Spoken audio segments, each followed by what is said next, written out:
All right, there we go. So this is the first time in a very long time that I have done Kreyzer's Kitchen. It has been a minute, hasn't it? So, right now, first off, YouTube. No, I'm on YouTube over here. Instagram, Dravenov, Vanessa, how are you two doing? If you want to actually see this in all of its glory, if you can even hear me, like right now I have this microphone right here, so I don't know if it's actually getting audio in. I sure hope that it is, because the audio quality is better and it's not going through the iPhone's tinny speakers. But if you want to see this in all of its glory and with better audio, then head on over to my YouTube channel where I am broadcasting to that camera right there. And right now, over in chat, Kiru, Ichi, hello, and welcome back. And this is going to be good. I'm excited. Now, normally there is a one camera setup, but then right now I decided that it would be fun to just start off with the overhead setup. And Vanessa, how are you doing? So anybody who hasn't done this before, Adler, hi, and Umbra, hello again. Now, a lot of people have started following me since I actually started doing, since I first was Stitch in Cold War, and long before, though, I was, showed back up in Black Ops 6. And now, what I'm going to be doing is, what I did a few years ago was I wanted to add some variation to my streams, so my solution was to do a cooking program. Now, here's the catch.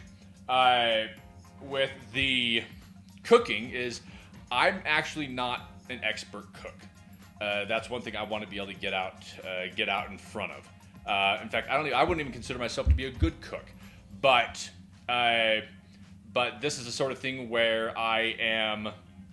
That's part of the fun, trying to pick up something and then do it on the fly. I have my recipe book over here, and we're gonna take a crack at it. So, and oh hey, Iron Void and Dravenov, how are you two doing?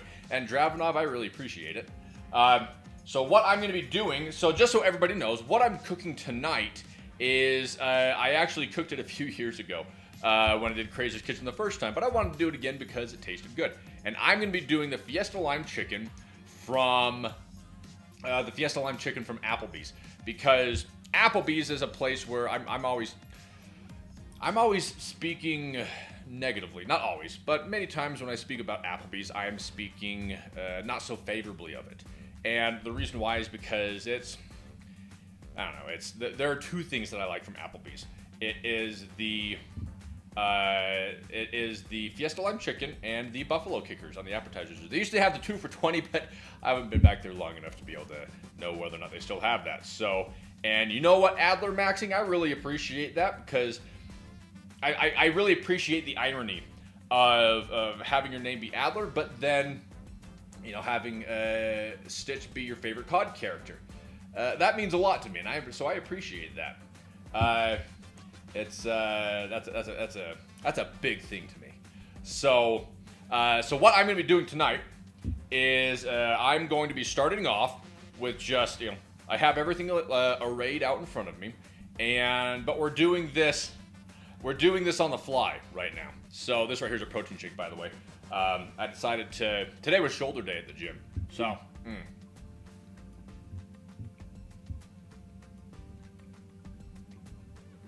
That's right. Now, I have to do that because I wanted to make sure that I got everything. I want to make sure I got everything set up and everything looking good.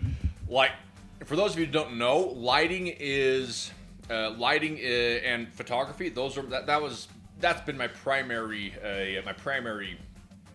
income for most of my adult life, and so it's crucial for me to be able to actually make sure that the lighting is good, everything is dialed in, and I feel like it looks pretty good. Maybe it's a little overexposed right there, like this guy right here. In fact, maybe I'm gonna dial this guy down just a bit. Let's see.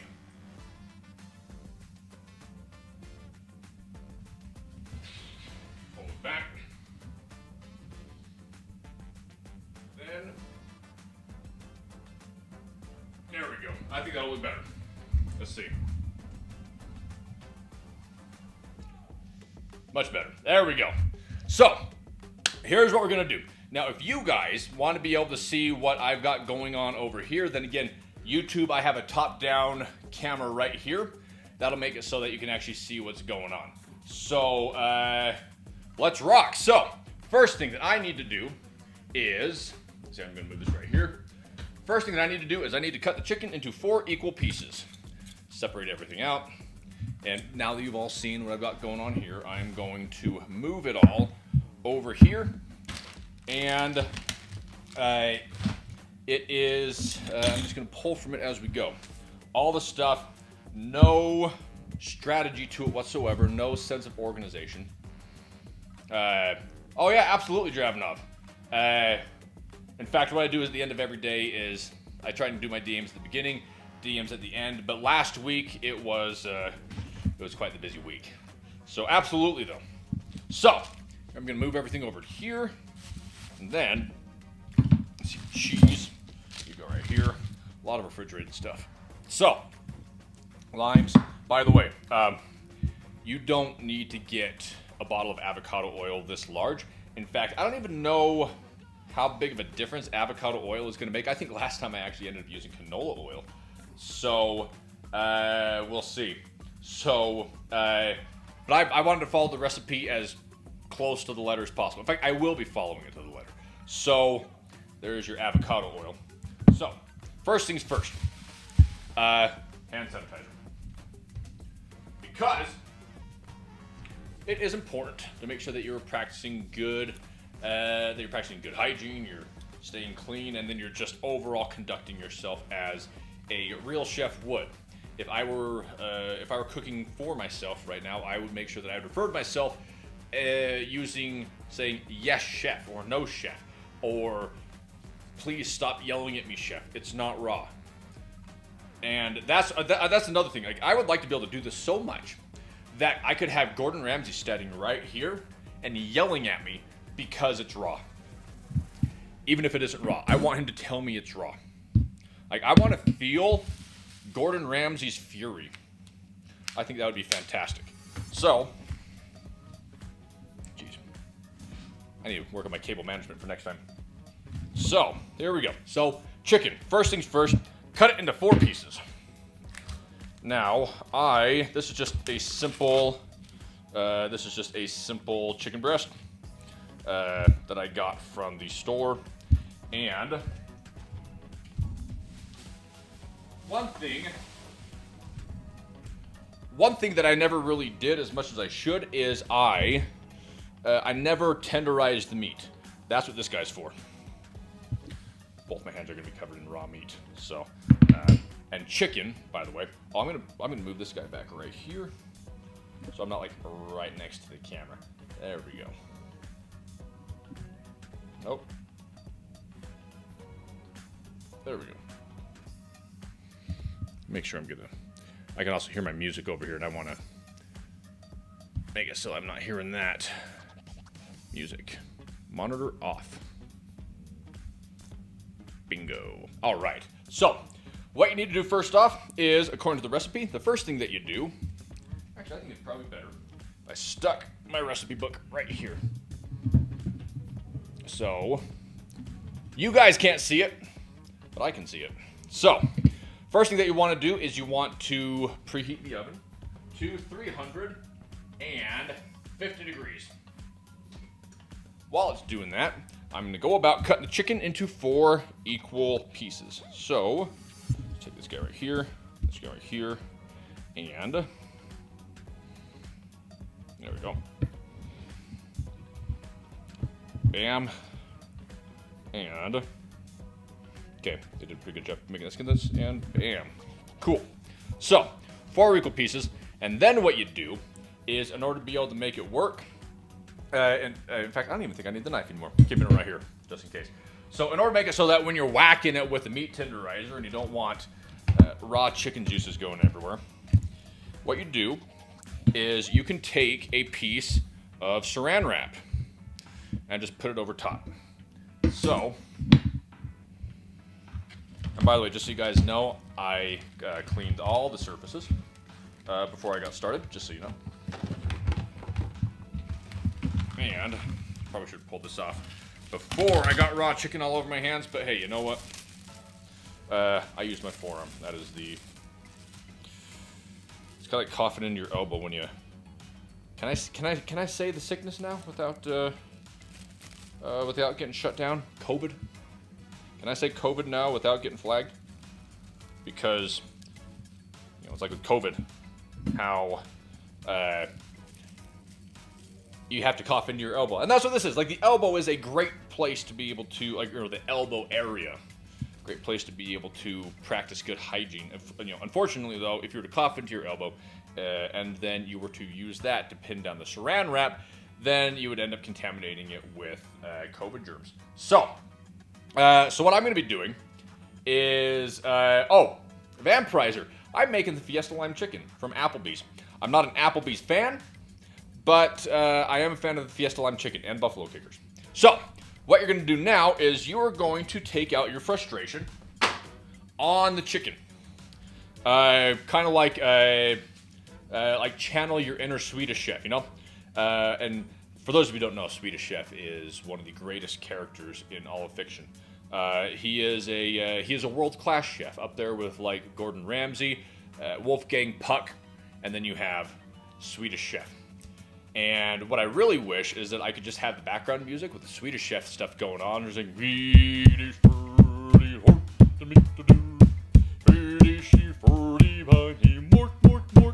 and then what you do is, it is 40, 40, 40, chicken in the Fiesta Lime Chicken Bee. Easy, burn, burn, burn, burn, burn, burn, burn. There we go. That's enough of my Swedish Chef impression. First you take the chicken. And what you want to do is you want to pound down the chicken until it reaches about 1 inch thickness. Now, what I'm going to do is, because I want to make sure that I am tenderizing the chicken evenly on both sides, I'm going to flip the chicken. Flip the chicken, burn, burn the pasty girl. I need to stop. Go back here, and I'm going to do pound it some more. Pound the meat. Nothing provocative or nothing inappropriate about saying that. So, pound the meat until it is about, that was supposed to be about 1 inch thick, but I got carried away with my Swedish Chef impression. And toss that. But what I'm going to do, now what you can do is tenderizing the meat with the flat part of the mallet is generally good enough. But then what I'm going to do is I'm going to, because what I do know is I know meat. So, okay, you know, and okay, so Ichi, yeah, I saw your comment, and I'm refraining. I'm being good. I'm being appropriate.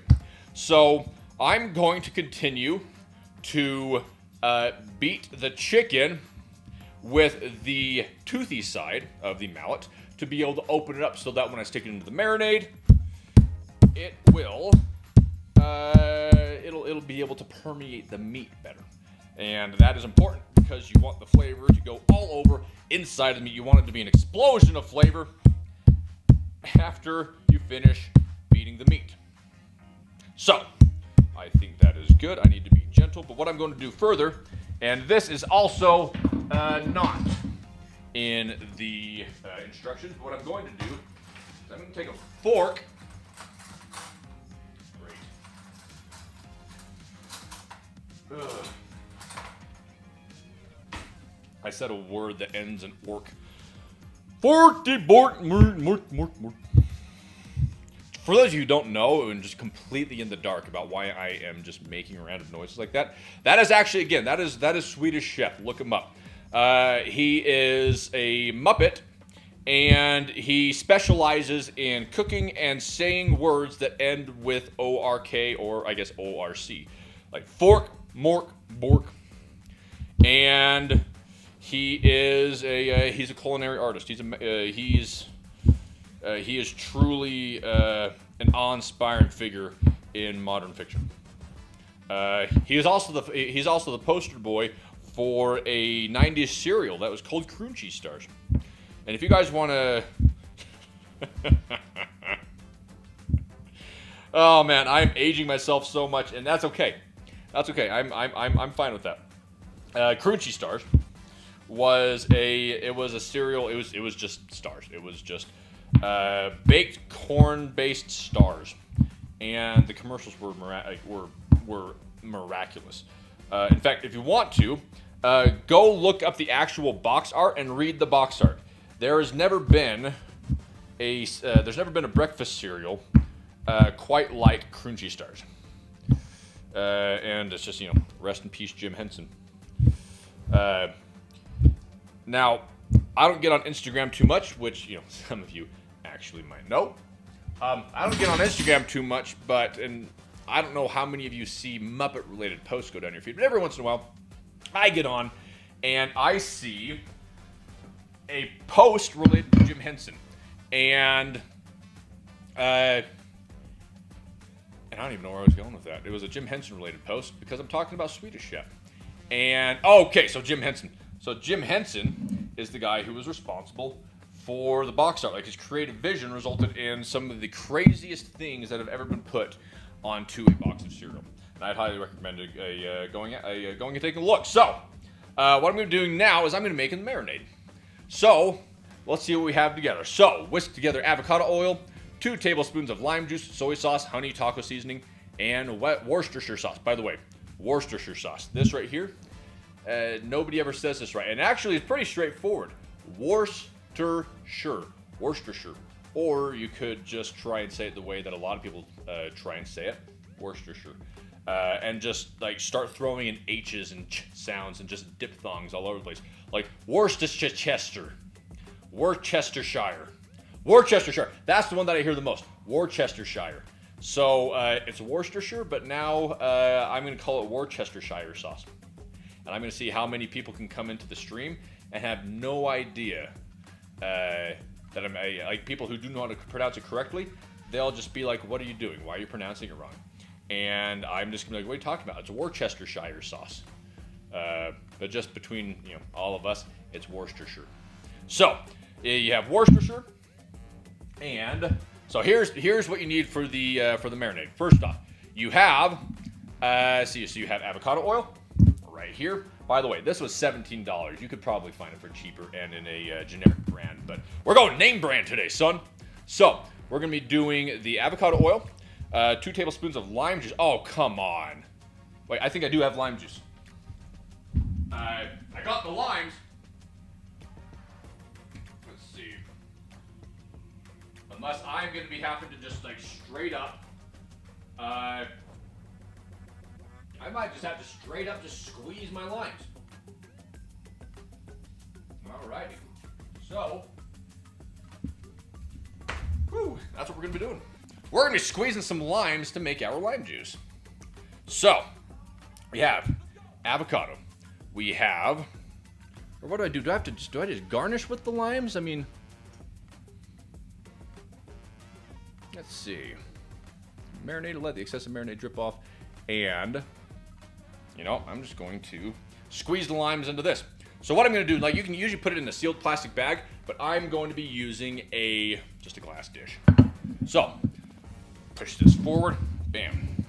And now what I'm going to be doing is I'm going to be measuring out. I'm actually going to wash my hands at this point, so I don't just keep contaminating everything.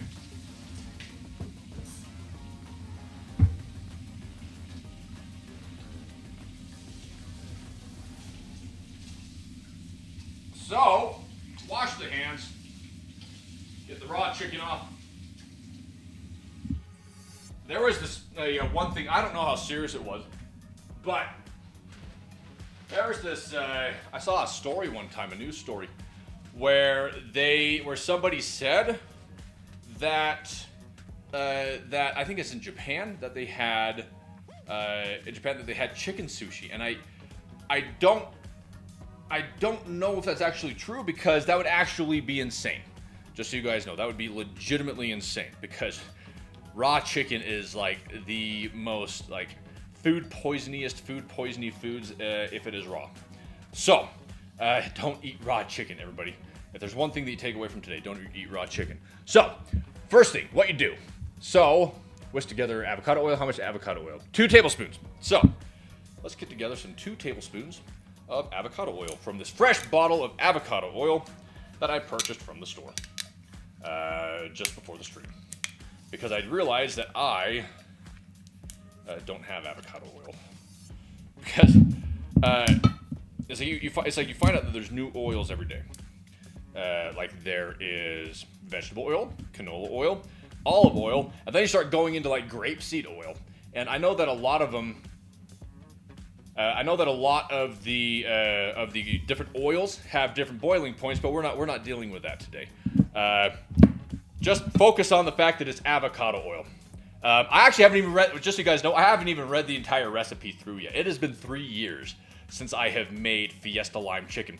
So I'm just like reading the recipe as I go. Again, that's part of the fun. So, and again, anybody who's in chat right now, if you want to actually see this in all of its glory, go ahead and go over to my YouTube channel, NJ Kreyzer, Kreyzer, and you'll be able to see the overhead view of all of this instead of just like me standing here doing something off screen. So, here we go. So first off, I have my measuring utensils. So what do we have right here? So it is 2 tablespoons of avocado oil. This is a tablespoon. And I'm not going to be like precise with this because I'm just going to be letting the chicken just sort of sit in it for 15 minutes.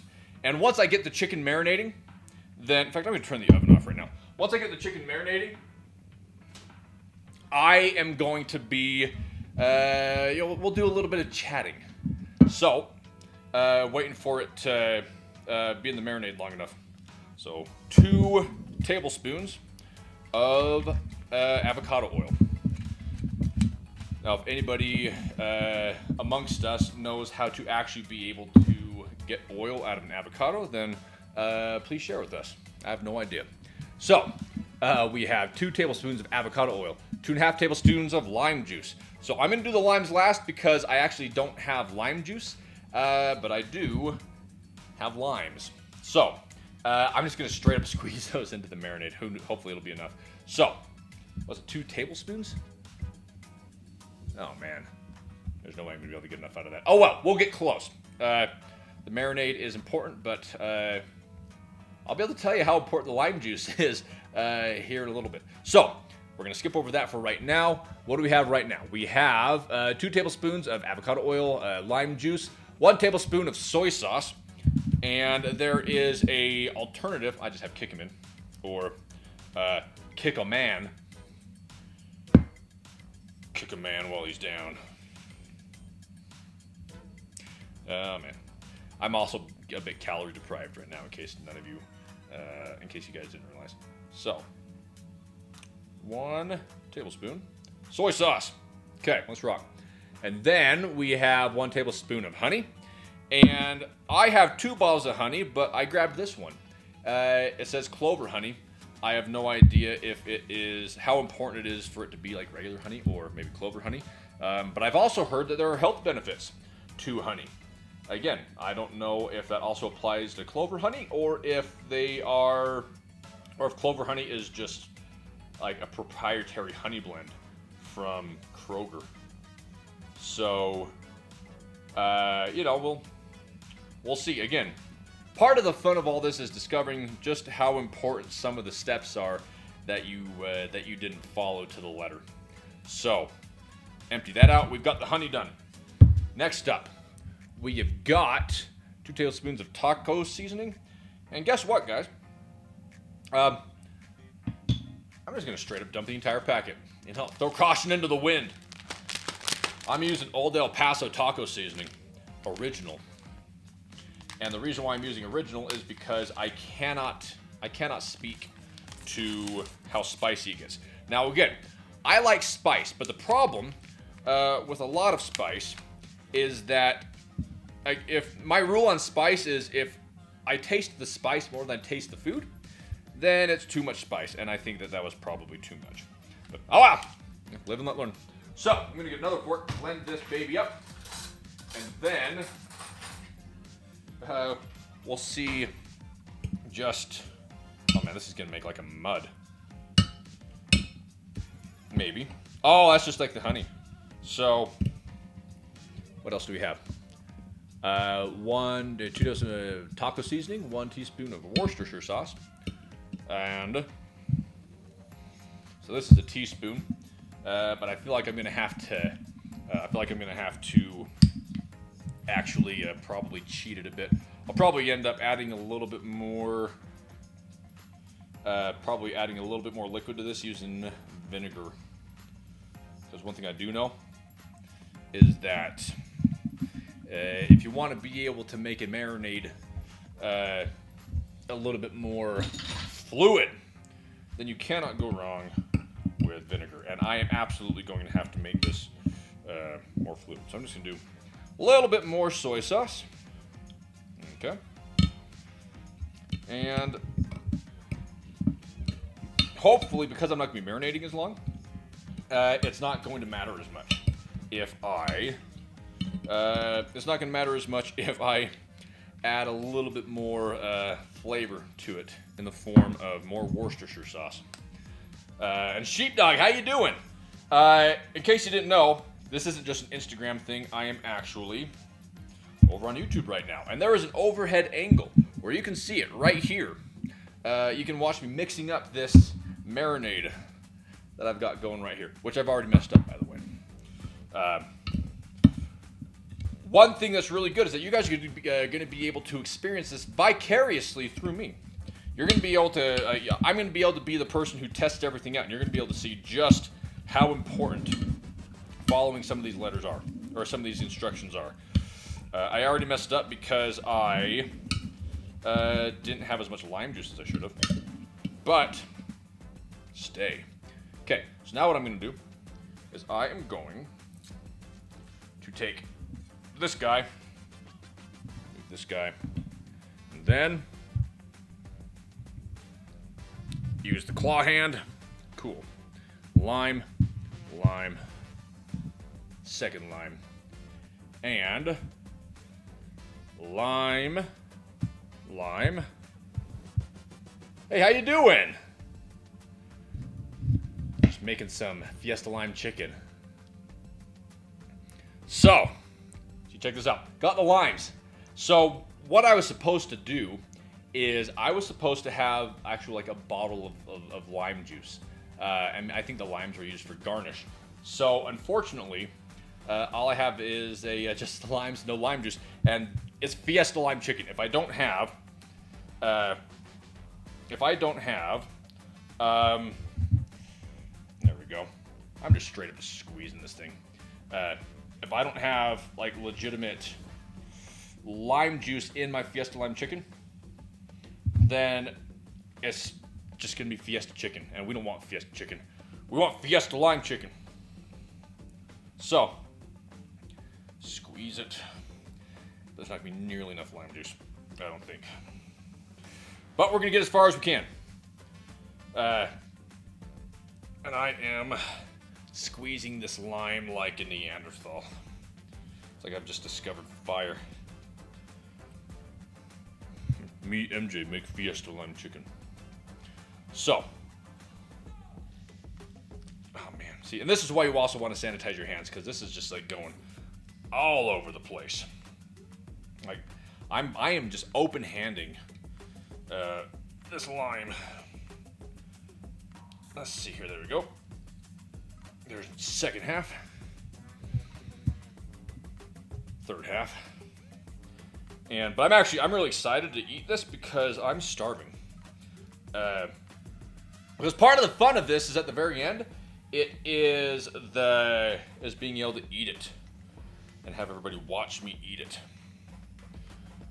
Watch me reap the fruits of my labors. So, there we go. So, Fiesta lime chicken. Now there was a time when Applebee's was like the top of the chain sit-down restaurant hill. They were the top of the pile. Like, they were the kings. Some people would argue that it was Chili's. No, it wasn't Chili's. It wasn't Chili's. It was Applebee's. But then something happened. Around the early 2010s, something happened. the magic was gone. And I think it was when they shifted away from the 2 for $20. The 2 for $20 was the best deal in all, in the entire food industry. The 2 for $20 was something else. And, because for those of you who don't know, the 2 for $20 deal got you an appetizer. It got you an appetizer. It got you an entree, and then it got you a small dessert. And by that time, you were tapped. You were full. And then slowly, like every other restaurant, just the prices slowly went up. Now, the worst offender of all the restaurants when it comes to prices going up on their food is Olive Garden. Because apparently Olive Garden doesn't know that like chicken isn't as rare as they would lead you to believe. Like Olive Garden, my favorite dish, in fact the only dish that I'll get, is the chicken parmesan, something else. The problem, the thing that I always struggle with is, I don't know, I don't feel like it is $19 good. Like, I'd like to see what changed in the process. Now, they would say, oh, inflation. But it's spaghetti sauce, it's parmesan, it's mozzarella cheese, it's chicken, and it is, spaghetti on the side. So I don't feel like the economics of that really, I don't feel like the economics of that really, really tracks. But hey, you know what? What do I know? So, I wonder if that was actually enough. Let's see. There's 1 and 2. So now what I'm doing is I'm putting the chicken into the dish because I don't have a plastic bag. But this actually looks, this looks more visually appealing. This looks more visually appealing. But, and this is Instagram, this is YouTube, and it's all about the presentation, right? So, what I'm going to do is I'm just going to roll it over. I'm just going to make sure that both sides are coated evenly. And then, once I do that, I'm going to stick it into the fridge for 20 minutes and let the marinade just sort of sit. So there's that. And that actually went further than I thought that it would. That makes me happy. So, I'm going to stick this into the fridge, and we can chat a little bit. And I'm going to grab 2 things while I'm over here. Let's see. God, I need to clean my fridge out. This is pathetic. Let's see. Put that there. These back here. There we go. Kind of.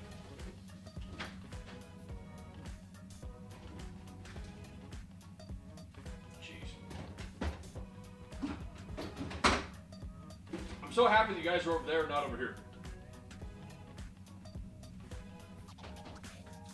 There we go. So,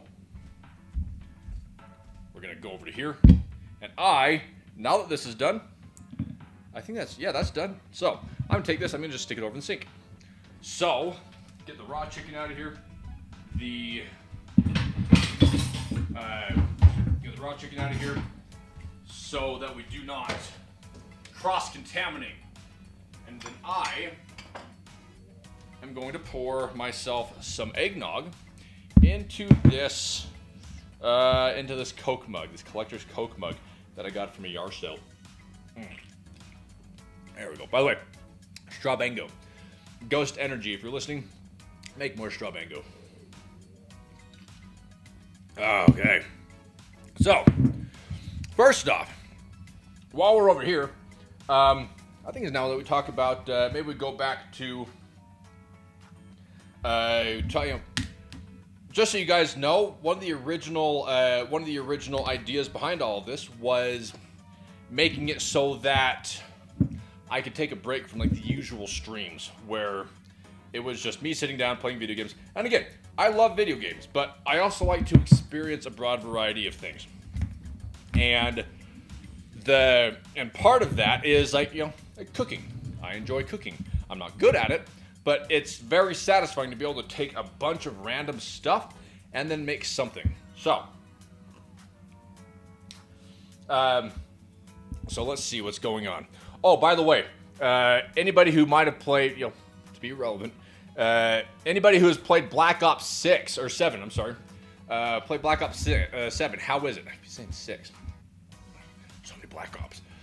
Reviews are mixed. It's either it's really good or it's terrible. It's like it's really weird. I think that's a product of the internet nowadays. So there's no such thing as middle ground. Everything is an extreme. Something is either the best thing that's ever been or the worst thing that's ever been. So I'd be curious to know what people think of the new Black Ops. And I've been doing good. I've been keeping busy, doing a lot of stuff.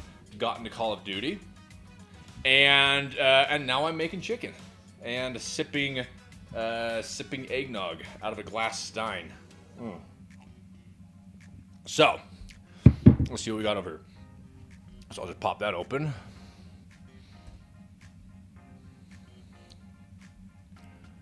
Let's go to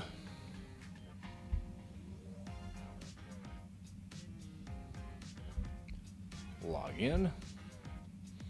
God, it is scorching in here.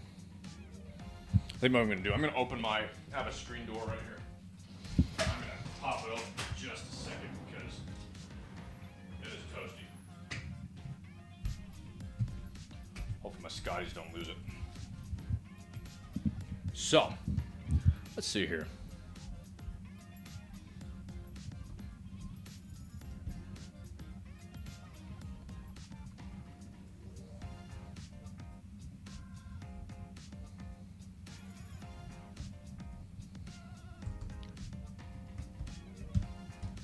Okay, so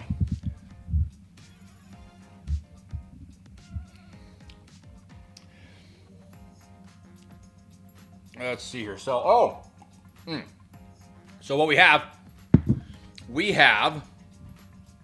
the Moana trailer, which I haven't seen. Tom Cruise gets a Lifetime Achievement Oscar, which, first off, I don't put a lot of weight into award shows. I definitely don't. I don't like mass media. Let's just say that. I'm not a big fan of celebrity and all those things. So it's like the fact that it took this long for Tom Cruise to get an Oscar tells me everything I need to know about the Oscars. But apparently, he got one. Let's see what else we got. Saturday Night Live announces Ariana Grande as host and Cher as a musical guest. Cher? Hey, I didn't even know that Cher was still alive. What a day today must be for Cher fans. So, okay, I need a better chat over here. So, Uber Klaus and Werebeast. Jeez. Wait, so you have like Uber Klaus and Werebeast and what is that? Panzerklaus? Oh, Panzerklaus. Okay, there was an icon in the way right there. I really enjoy Black Ops 7 Zombies Endgame and multiplayer. Campaign was fun with friends. I think some people hate the campaign because they don't understand that the characters are hallucinating. So, and that's what I heard. And I feel like people are torn on the whole hallucinating thing. Like for me though, like the best, like one of my favorite Call of Duties is actually Black Ops 3. I also know that Black Ops 3 is pretty polarizing, but I saw, I think it was IGN, they put it best, how like the movement is good, but it hasn't reached, and this was my favorite part, but it hasn't reached the gold standard set by Titanfall 2. And I was like, that's right! Titanfall 2 is the gold standard, and we're never gonna get it. So, and it's unfortunate, because Titanfall 2 was an absolute riot. I mean, that is, as IGN said, I 100% agree with them. I don't agree with them most of the time, but I'll agree with them on this. IGN say Titanfall 2 is the gold standard in omni movement when it comes to shooters, and I will die on the hill by saying that Titanfall 2 is the greatest action shooter of all time, and that's coming from a guy who was a character in a Call of Duty game. I was Stitch, everybody. Actually, I still am Stitch, but you know, he isn't in the current Call of Duty, which that sure went fast, didn't it? And a Ars Mori, I'm gonna say what is Ars Moriendi 656. How are you doing? OMG. Hi.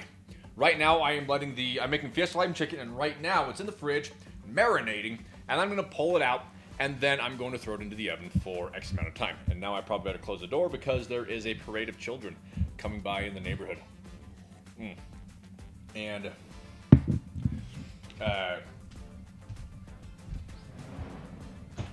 kind of hear the sound of bikes and wagons just sort of pitter-pattering down the sidewalk. So, but maybe what we should do right now is, I need to set a timer. There you go. I'll just set it on this guy right here. I lost my Apple Watch, so now I can't set my timer like that. So let's do 15 more minutes. I think 15 minutes is good. So, 15 minutes. Wait for that to, wait for the meat to marinate. And then,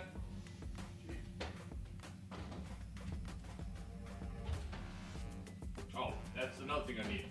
Good thing you caught it. So, sour cream is also an important part of this recipe. So, what I'm gonna do now is, what's next on the recipe? So, whisk together. Okay, I already did that. Let excess marinade drip off and bake. Place in a baking dish until being a little space between each piece. Bake for 20 to 25 minutes or until cooked through. Whisk together ranch dressing, salsa, sour cream, cilantro remaining in, blah, blah, blah, blah, blah. Remove the chicken from the oven and brush each piece with 1 to 2 tablespoons of the sauce. Then top each with 1 slice of cheese. Return to the oven for 3 to 5 minutes or until the cheese is melted. Alrighty, so what I'll do is, it's actually going to be pretty easy. So, what we're going to do is we're just going to talk right now while things are marinating. And oh, you know what, Kiryu, I appreciate that I'm the greatest action shooter of all time. They just need to make a Kreyzer action shooter. And like, here's the premise of the Kreyzer action shooter, first person, of course. And like, I'm gonna pitch it to you, and any video game companies that are listening, I would be more than happy to be able to work with you on this to make this happen.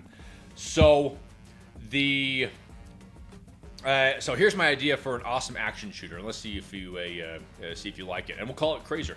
So the premise of this action shooter is that your character is it's a type of soldier, and this soldier is called a pilot, and this pilot. It's a really cool concept that I think that people would really love. This pilot, has a very tight relationship with a large mechanical being. It's driven by artificial intelligence. Let's just say it's like a battle mech. And if I were to give it a name, because it's big, I'd probably give it a name like say something like a Titan. And what I would do is, this video game would be really cool because what you do is you have a couple of components where what you do is you have you're either running around on the ground, or then what's really cool, and this would be revolutionary, I think that people would really love it, I think you should do it, is after a certain amount of time, so that the game can be balanced, you can actually call in this, again, let's call them Titans, from orbit, and then you can actually climb inside of it and then fight other Titans. It would be outstanding. And we could call that Kreyzer.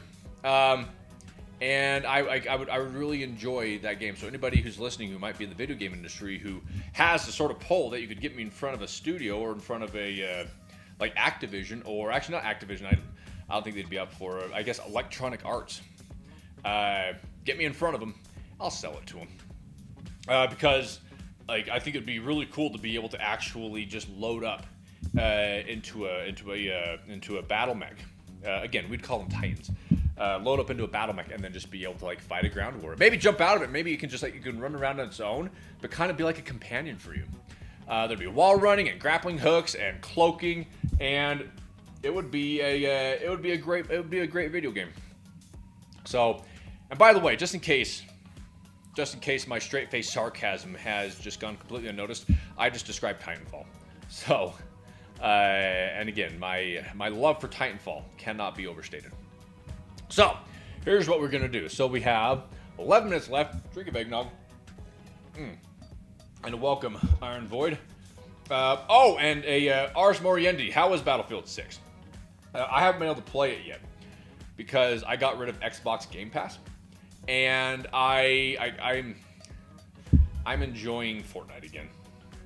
So, yeah, I didn't finish my Battle Pass either. Kreyzer. It's the sort of thing where it's like actually, no, did I? I did finish my Battle Pass. I haven't finished my Fortnite Battle Pass, but I did finish my Call of Duty Battle Pass. But it's the sort of thing where it's like because none of the skins were carrying over, I didn't feel really compelled to actually do it all. Because I knew that suddenly, the player base is going to drop off, and then suddenly I'll just be playing by myself. I'm gonna have to see if I can track down a copy of Battlefield 6 though, and just give it a shot. But I think it sounds fun. Oh, is the Battle Royale in Battlefield? Is that going to be? Is that free? Is that free to play? So, by the way, while we're doing this, I am going to. What's up next? So, time to bake. Let's get this guy preheated. So, what are we gonna do next? Let's come over here. OBS. Perfect. So I just want to make sure I'm monitoring this appropriately. So we have 9 more minutes until the chicken is ready to pull out. And then I'm just going to start doing it now. Let's just get to it. So, by the way, this right here, that is a Tupperware container. That's a Tupperware container. That is older than I am. It is amazing to me that Tupperware went out of business. I know it was due to poor management, but even then, Tupperware. Let's see if I have one over here. What? Oh, here we go. You see this cup? This cup right here is from Tupperware. Everything that I own of Tupperware, see guys? Tupperware. Flashback, for those of you who know. Tupperware is an incredible balance. It strikes an incredible balance between durability, rigidity, and flexibility. And it will outlive your parents and probably you, and will be passed down to your children and even your children's children. This stuff works and it lasts. It is unless you run over it with your car, like on Napoleon Dynamite, again, for those of you who know, the Tupperware it's not just great for cups, but it's also the great food storage containers. The best food storage containers that there are. And they're so hard to get. But, yeah, see, Mystique, absolutely. It's like Tupperware, it'll last forever. It'll last through the apocalypse. I know, Kreyzer. And they went out of business, and you're just thinking, how is it that a company that makes such a good product went out of business? And I'll tell you why. It's because it was the direct sales model. And oh, look at that, top of my head, right here. So I have an overhead camera that's looking down at the bowl. So what I'm gonna do is I'm gonna mix up. See, let's get the ranch dressing.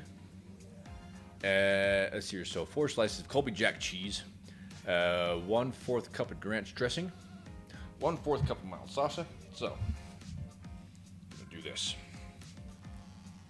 Okay. By the way, the ranch that I'm using is going to be Hidden Valley. My mother gets a sort of ranch dressing. It tastes terrible. It's the kind that you have to spoon out of the jar. And I have a moral objection to ranch dressings that you have to spoon out of a jar, because you end up just getting big old clumps of it in your salad. So I feel, and this is something I feel very passionate about, it is morally objectionable. It is obscene, even. It is an obscenity to put ranch dressing into a bottle that has to be then ladled out with a spoon. Because if you have a pile of lettuce and you just go, glop, glop, you're going to have nothing, nothing, nothing, nothing. And instead, you're going to hit a big old pocket of ranch when you're eating it. And that's any company, like let's say Hidden Valley, the fine people at Hidden Valley. If you ever stick your ranch into a glass bottle, I love your product, but if you stick it into a glass bottle that I have to spoon out, I'm no longer a customer. And I'm going to go over to Kraft and eat their garbage ranch dressing. But I don't think that you guys will. In fact, you're actually innovating in the squeeze bottle space. So I'm actually very appreciative of the work that you do, and please keep it up. So, let's see here. So, my daily protein carb intake. Okay, so Iron Void. Before I do this, because I'll hurry and do this. So, if you want to build muscle, here's what you do. If you want to build muscle, consume 1 gram of protein per pound of lean body mass. And the way that you get your lean body mass is you take your overall weight, multiply that weight by your body fat percentage, and then subtract the result, and you will have your lean body mass. Take that number. That's the amount of grams of proteins that you'd be taking in per day if you were building muscle. Now again, if you're building muscle, that means that your gym routine is going to look something like this. You're going to have 6 to 7 exercises. The first few of them is going to be lower rep, higher weight, and then middle of it is going to be like a medium rep range, so like 12 to 16. And then the last exercises in your workout are going to be higher rep range, like 16 to 21. And then what you do is you go into a muscle failure. Make sure you're incorporating drop sets, supersets, negatives, stuff like that. And I'm talking really fast, but just remember, you can look it up. All the information is out there. Just make sure you're getting it from reputable people. So, but yeah, to more directly answer your question, it is 1 gram of protein per pound of lean body mass. But what's also important is that I don't actually monitor my macros. I just eat and I work out accordingly. If it's before your workout, it's pre-workout. So, there we go. By the way, Ghost and eggnog, ultimate combo. So, here we go. I got sidetracked right there, but there you have it. So, what it is right now, so we have 1/4 cup of ranch dressing. So,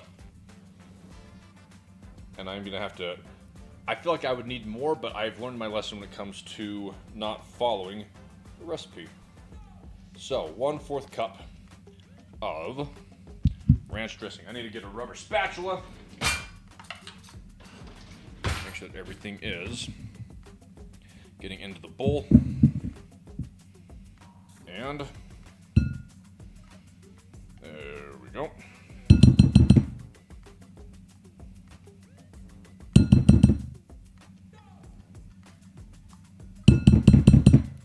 Cool. So, 1/4 of a cup of ranch dressing. Then, after 1/4 cup of ranch dressing, I keep blocking my overhead camera. After 1/4 of a cup of ranch dressing, I keep losing my place. 1/4 cup of mild salsa. And what I did is I was actually just able to get it was on sale. It was like, it looks like it's a good salsa. But I was just able to get it on sale. I think it was marked down because it's about to reach its expiration date.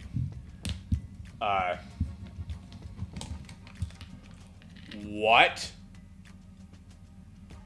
Iron Void, you don't have ranch dressing in Austria? That's a war crime.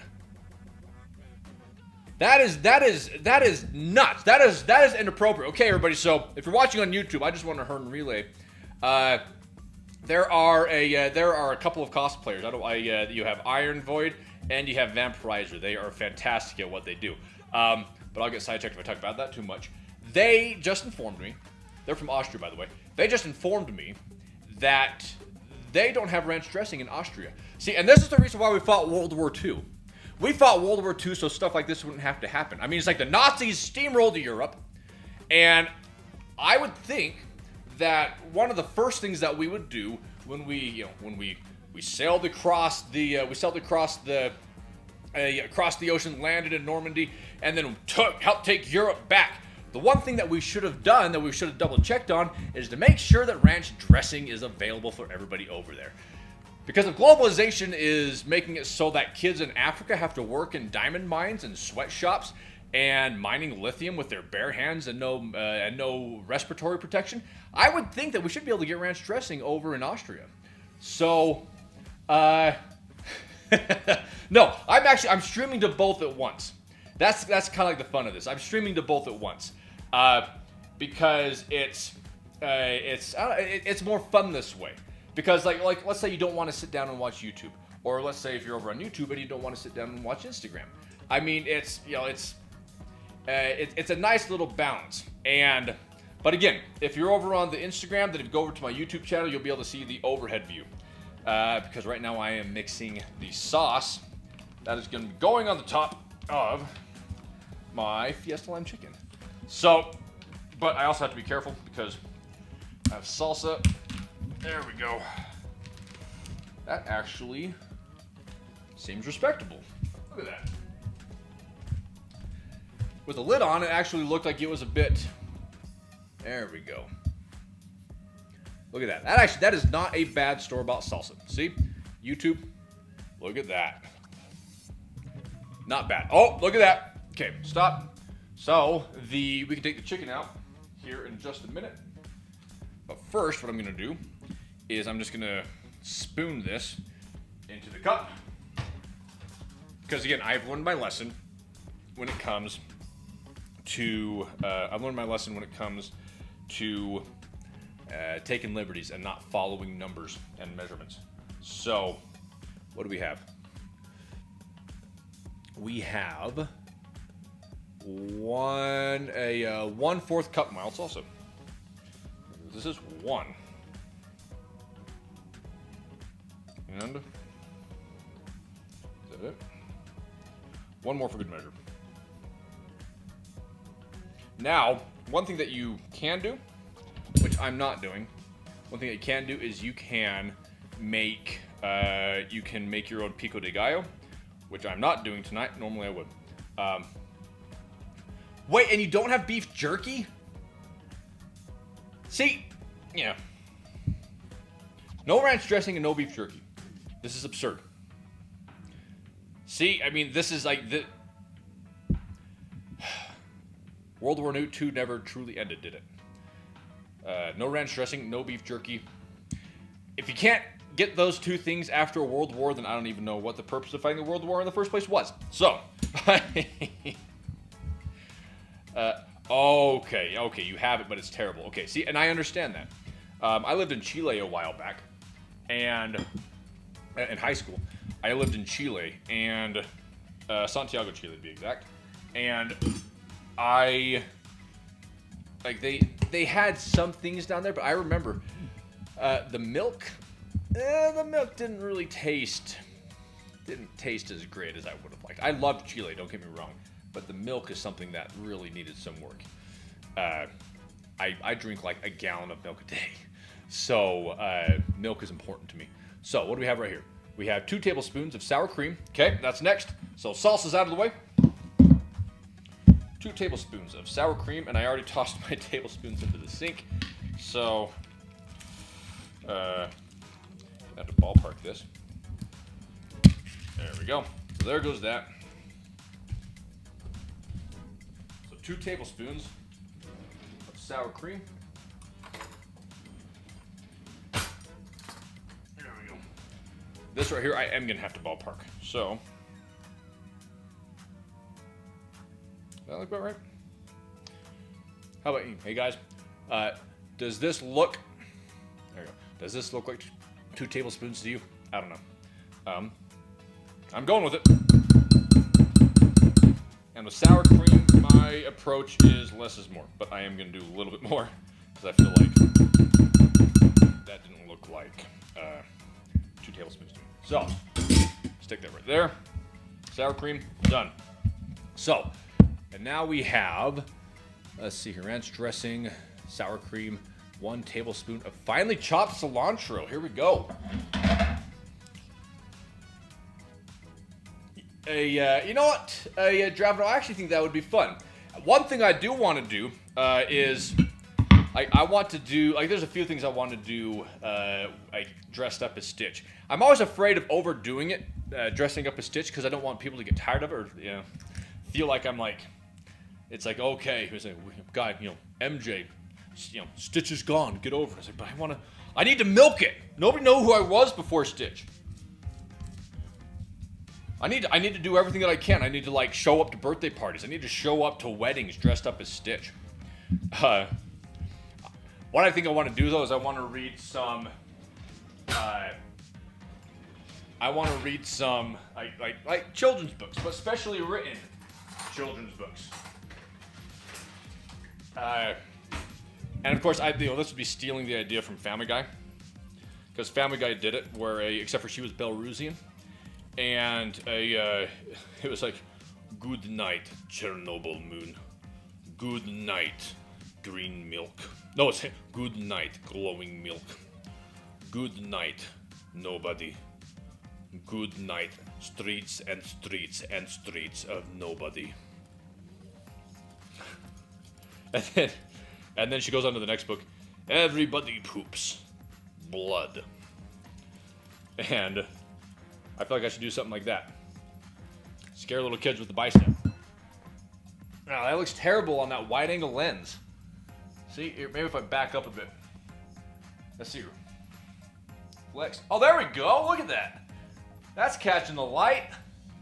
Not on the phone, but on the YouTube stream. There we go. That looks good. There we go. Lighting is 100% of the equation, by the way.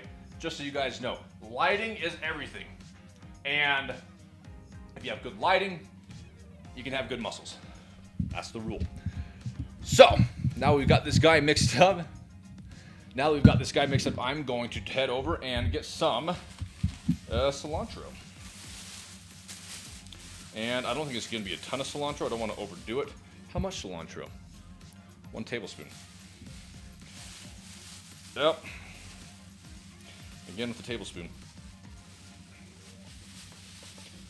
I'm just going to take... There we go. Just get the top. That's all I care about. This cilantro probably isn't going to be used until after this. Smell that. By the way, everybody, cilantro has a good smell. A lot of people don't like cilantro, but I'm actually a fan. So, move this guy up. Let's do the cilantro. Rock. Bundle it. Rock. Rock. Rock. Rock. Rock. I do have a slap chop, but I'm not going to use the slap chop. Because there's something that is therapeutic about hand chopping cilantro. There we go. Now it's supposed to be finely chopped, so we'll do it in the opposite direction now. There we go. By the way, this is my first time trying to fine chop cilantro, so I don't think I did this last time. So you guys are watching an MJ Kreyzer first. And I'm sure there's a better way of doing this, but what I'm doing with all of this and what I'm doing right now is I am learning for next time. I'll be able to look what happened today. Then I'll be able to say, okay, this needs to change, this needs to change. That's going in the sink. And then, here's what I'm going to do. Finely chop. Then, I'll just kind of go crossways. Go, bam, bam, bam. And it's important that you make those noises while you're chopping your cilantro. But you don't have to say bam. You can say something like whack, whack, whack, whack, whack, whack. Now the noises would make different noises, or the knife would make different noises in different countries. Kind of like how animals make different noises in different countries. Like in Russia, the cow says shazoo, you know? Or Russian see and say. By the way, that is also a Family Guy joke, so before anybody calls me out on it, I did not steal the joke, I just gave them credit. I gave them appropriate citation, so I'm on the clear there. But with AI being the way that it is, I feel like suddenly plagiarism has taken on a new meaning. And suddenly, people are just like, okay, you know what? You used our joke. I'm not as mad about that as I am about you just outright lifting the look. I need to move this right here so I can see this chat. Matthew Guajardo, welcome to the stream. Atypical stream. making Fiesta lime chicken. That's pretty finely chopped, though, I think. Probably made a little too much. That's okay. Oh yeah, that is finely chopped. You can make a snowball out of that. I guess how much? What is that? That is finely chopped. 1 tablespoon. I think this right here is probably 1 tablespoon. There we go. So now, that's a lot of cilantro that I don't need. I'm just gonna brush this off into the garbage. There we go. In the sink.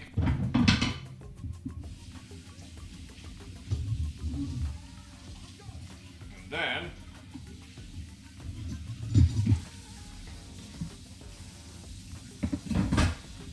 I will worry about the dishes after.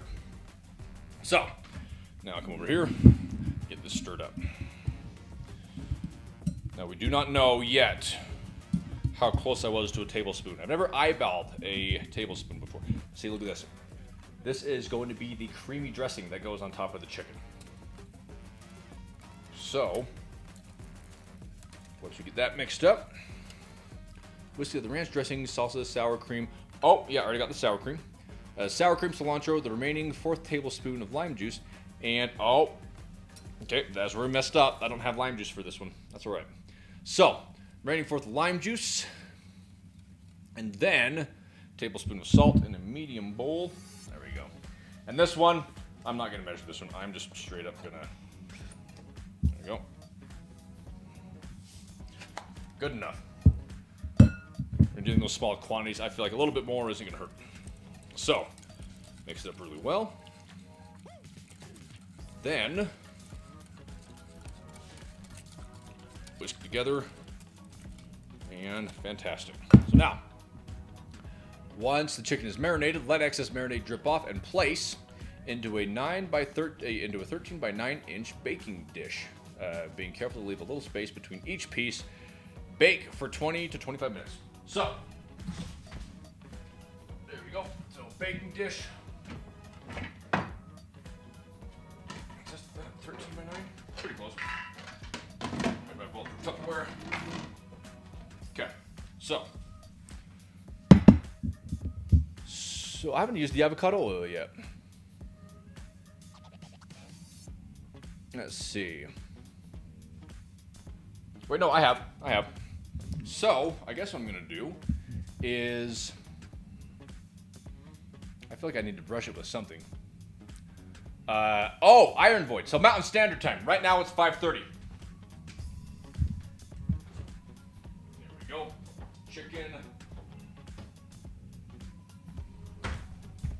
Nice and marinated. I'm gonna move this bowl. I was gonna use this bowl right here to kind of dress things up and make it look nice, but I just ended up abandoning that. So, I think what I'm gonna do is I am going to put a little bit of avocado oil. It doesn't say to. So once chicken is marinated, let excess marinade drip off, and then place in a. Actually, I guess I shouldn't because the avocado oil is in the marinade. So scratch that. I don't need that. So we have that. Let's get a fork. And then let's see. All right. So let the excess drip off. There we go. Letting the excess marinade drip off, and then placing it. This pan. There we go. Flip. Okay, there's one. Let's see here. Placing a. Being careful to leave a little space between each piece. Okay, so it's not leave little space. It's leave a little space. There we go. 2, 3, and there we go. That. Last piece of chicken. Make sure it's separated out. And then leave a little bit of space between each piece. Bake for 20 to 25 minutes or until cooked through. I'm just going to be taking. I'm just going to be taking the recipe's word on that, and I'm just going to be tossing it in for 20 minutes. Because what I found is that it's the sort of thing where every time a recipe says that you need to put something in for a certain amount of time, let's say Pillsbury rolls, or the Toll House cookie dough. It says 12 to 15 minutes. Don't do that. Do it for 10 and thank me later. So, let's see here. So, 20 minutes. There we go. So, timer is set, and now we just wait. So, wait, it's 1:30 a.m. Man. So is it? So are you night owls because? Are you night owls because you just you work at nights, or like what is? Or do you just like to stay up late? Because I am actually I'm actually in bed every night at like at 9. Though that's been pretty bad lately. Last week I was awful at getting to bed, but not because of me. It's because stuff happens. You're a dad. You have things going on, and if they want to be able to have family reading time, then by golly, you're going to have family reading time. Speaking of which, so while I'm waiting, I figured that I would talk about, maybe I can talk about like I got a new book. So I read, just so you guys know, I'll swap over to one single cam. There we go. Oh man, you can see all of that. So I do a lot of reading, and I read about one book a month. And this month, I'm reading a book called Children of Time. And I actually got this one on, I got this book on Wednesday, and I'm already halfway through, like page 306. But the author is Adrian Tchaikovsky, and I've never read anything from him before, but apparently this book right here got the Arthur C. Clarke Award. And again, normally I don't give any credence to awards, except for when it comes to sci-fi literature. You have the Ben Bova Award, you have the Nebula Award, and the Arthur C. Clarke Award. And this one is actually particularly good. It's fascinating. It is. I don't want to ruin it for you, but it's hard sci-fi. But half of the story is balanced between humans and actually spiders, and it shows the evolutionary track of a species of spiders on another planet that gets exposed to what's called the nanovirus, which was originally designed to help a population of primates to be able to physically grow and as well as intellectually grow at an abnormal rate, and with that rate of evolution being driven by the nanovirus. But the primates died, and then eventually the nanovirus instead infected the spiders. And the spiders became great, big, and very smart. So yes, Iron Void, I do read every single day. In fact, I read multiple times per day. So my daily routine is actually I wake up at around, I wake up at 4:30, and then the first thing that I do is I usually go for a walk around the block or I go on a run. But lately, though, I've been really enjoying getting up and reading. I stick the fireplace on Netflix, sit down on my couch, and I read. And this is my 11th book this year. In fact, this year I've made it through all of the Game of Thrones series because I'd never read Game of Thrones before. I read the entire Game of Thrones series. Let's see here. So, like, most of my stuff is on the Kindle, but let's see here. Let me show you, just to give you guys some reference. So, this isn't all of them.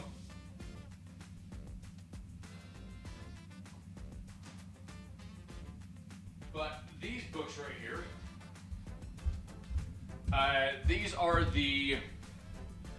are three of the books that I read. Actually, no, Fire and Blood I read earlier in the year. But this one right here is Leviathan Wakes, and apparently, I've never seen the show, but I've heard that Leviathan Wakes is I think it's an Amazon Prime series. It's called The Expanse, which I've never seen. But I was trying to find a good hard sci-fi book, like the genre hard sci-fi. Start in a sec.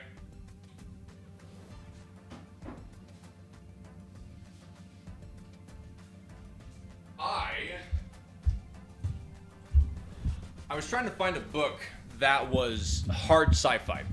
One of my favorite books is actually a book called Blind Sight by Peter Watts. And it is the most horrifying book that you'll read. But it's not like it's horror in the sense like, oh, you know, scary monsters and stuff.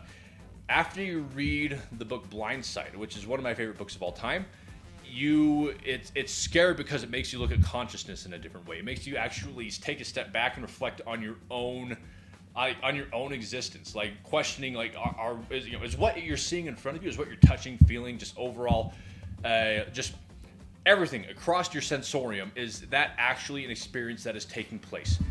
And there was a quote in there. In Blind Sight. And it was interesting because I'd never thought about it before. But that it's the idea that we as people, like humanity, you cannot prove your own existence past the first person dreamer. And that is because of the subjectivity of your sensorium, or of the things that you sense: sight, sound, taste, touch, smell. Because all of those things they're nothing more than electronic impulses that are interpreted by your brain, and then your brain takes those things, and then it creates a comprehensive image consisting of all of those different senses to create the image that you have in front of you, what you see, everything. And the first time I read it, I was shook. It is so well written. I've never seen somebody who writes quite the way that Peter Watts does. He does have a tendency. He's extremely smart. In fact, probably arguably one of the smartest authors that I've ever read. But occasionally you can tell that he knows how smart he is. And sometimes that kind of puts me off. But at the same time, nobody writes like this guy does. Like the way that he's able to take just normal prose and then not cram that to use the word cram would be to imply that it's crudely done. It isn't. It is mashed. I think woven is probably a better word. The way that he weaves together standard narrative with a relentless onslaught of ontological metaphor, it is outstanding. It's like I would call it beautiful. It is true. It's like poetry. It's like poetry had a love child with hard sci-fi. Blind Sight was one of those, and then the sequel, Echopraxia. It gets to be a bit you can tell there's a lot more instances in Echopraxia where you can tell that Peter Watts is patting himself on the back for how smart he is, but I'm not taking that away from him because he is extremely smart, and that's why I love reading his stuff. So Blind Sight is one of my favorite books of all time. Peter Watts, I think he would probably say that he's my favorite sci-fi author, and that's taking into account Alastair Reynolds, Arthur Clarke, Orson Scott Card, Greg Bear. They all have great stuff. In fact, one of my favorite books growing up was Ender's Game by Orson Scott Card, and but I have to say that even with Orson Scott Card and Ender's Game taken into account, Peter Watts is my favorite sci-fi author. So Vampires, you're reading Dune. See, and Dune is tough. Dune is some serious sci-fi. And it's also written in that sort of early, that mid to early 20th century style. But Dune, I want to hurry and diverge really quick because we have 11 minutes. We have 11 minutes until the chicken is done. One of my favorite sci-fi books is Starship Troopers. Not the movie. The movie is fun. Do not get me wrong. It is my favorite crappy movie, but it is a crappy movie nonetheless, with the exception of the special effects. The special effects are groundbreaking and still hold up. But because everybody says, "Oh, it was a satire. Don't you get it?" It's like, of course I got it. Verhoeven was wielding satire the same way that a 5-year-old would be wielding his dad's gun after he found it in a shoebox in his closet. It wasn't skilled satire. It was like people who think that sarcasm is, oh yeah, this is sarcasm. I was like, oh no, I totally believe you. If you have to use that tone of voice when you're being sarcastic, then you actually aren't being sarcastic. You are, but it is not skillful sarcasm. Sarcasm requires context, but it also requires straight-faced delivery. Satire is the same way. Satire, true skillful satire is not the sort of thing where characters are always looking at the camera going, "Oh, you see what we did there? That's not satire." Skilled satire is straight-faced. I mean, you have to take everything. You have to take the entire equation into account, the entire picture, and be able to hold everything in context to be able to determine whether or not something is satirical. But you also have to have a solid working knowledge of current events and of society in general in order for satire to actually land. And this, yes, I know that Starship Troopers was satire again, but it wasn't skillful satire. It was entertaining, but it wasn't skillful satire. But I digress. As far as I'm concerned, as far as modern sci-fi is concerned, you can more or less break it down into two categories, into two subgenres. One subgenre is sci-fi fantasy, which was more or less pioneered by Dune, Frank Herbert and Dune. And then you have sci-fi military, which was pioneered by Robert Heinlein. Now, you do have you have a lot of sci-fis that don't fit neatly into either of those categories, but really what it is I would probably say, maybe even dialing it even further, even though Robert Heinlein, like something like Starship Troopers, wasn't hard sci-fi, that idea of creating a hard sci-fi, for those of you who don't know, hard sci-fi it's basically, you aren't just like throwing stuff, like sciencey things, into your movie or your book, and then just expecting it to be, and then just doing whatever you want to with it. Like, you're not playing by any rules. Hard sci-fi does its best to play by the rules of physics, and theoretical science. I mean, again, hard sci-fi has no problem taking liberties, and then leaping hundreds or oftentimes thousands of years into the future to be able to come up with fictional technologies. But those fictional technologies are rooted in current scientific theory. My Spaceman McMahon project, that is hard sci-fi. I've done my best to make it hard sci-fi. I've actually gone to great lengths to make it into hard sci-fi, to make it something that's grounded in real world physics. Again, I take some serious liberties, but the point still stands. So, that's hard sci-fi. And then you have sci-fi fantasy, and Star Wars. I'm sorry, no, and that's Dune. So, and then from Dune, you had sci-fi series like Star Wars. In fact, probably the best way to be able to illustrate it is it's Star Trek. It's Star Trek versus Star Wars. This is the best way to be able to illustrate the difference between sci-fi fantasy and sci-fi military / hard sci-fi. The Star Wars versus Star Trek. That's the best way that I can put it. So, but Van Kreyzer, my favorite sci-fi is my favorite genre. In fact, I actually have a hard time reading anything that doesn't fall into those categories. The only fantasy books that I've actually read are the Game of Thrones series. Other than that, I can't do fantasy because it all ends up being the same. I'm going to be careful about talking about Brandon Sanderson, because I know that a lot of people enjoy his stuff, but I feel like I don't like reading fantasy. I like, sometimes you come across an author and you read the way that they write and it just blows your nips off. You come across like the way that they write, the way that they're like their perspectives. It isn't just enough to be able to convey the information in words, being completely utilitarian about it the way that Brandon Sanderson is. It's about the journey.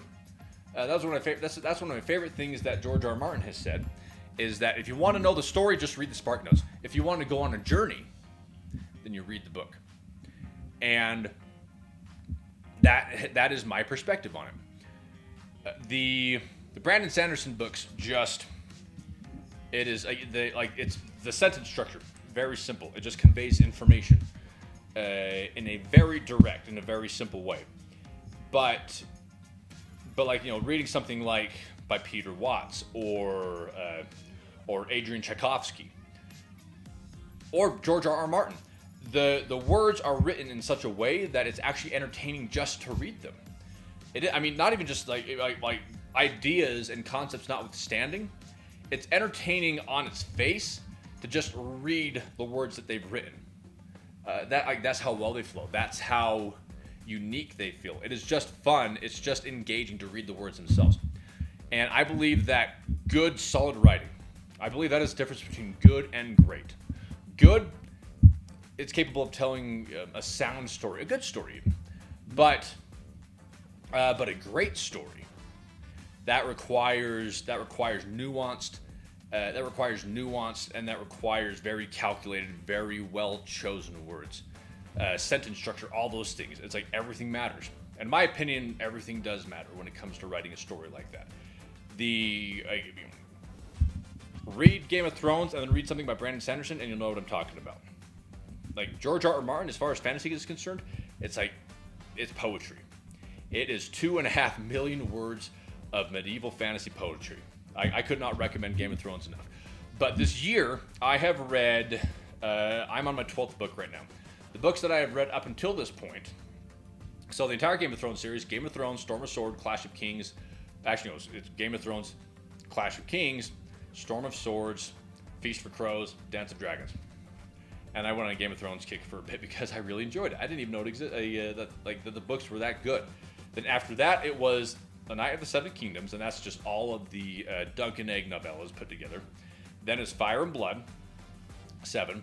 And then I read Starfish by Peter Watts, Maelstrom by Peter Watts, and then Behemoth by Peter Watts.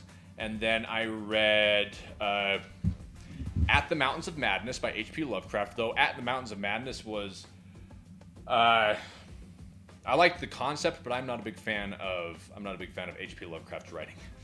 And that try expressing that sentiment on Reddit, and you'll see just how passionate people get about H.P. Lovecraft. So, but still, like the story was interesting, the concept was interesting, and then you had, let's see, Starfish, Maelstrom, Behemoth.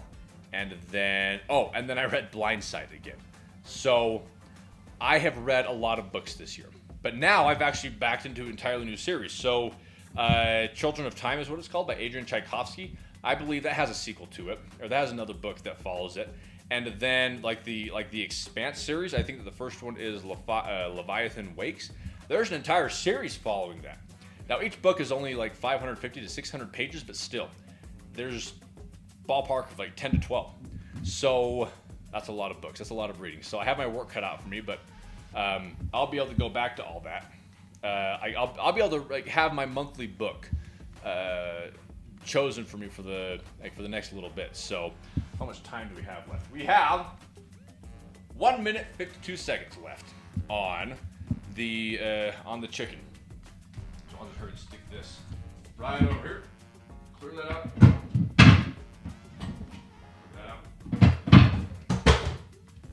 Then, into the sink goes, just quickly rinsing.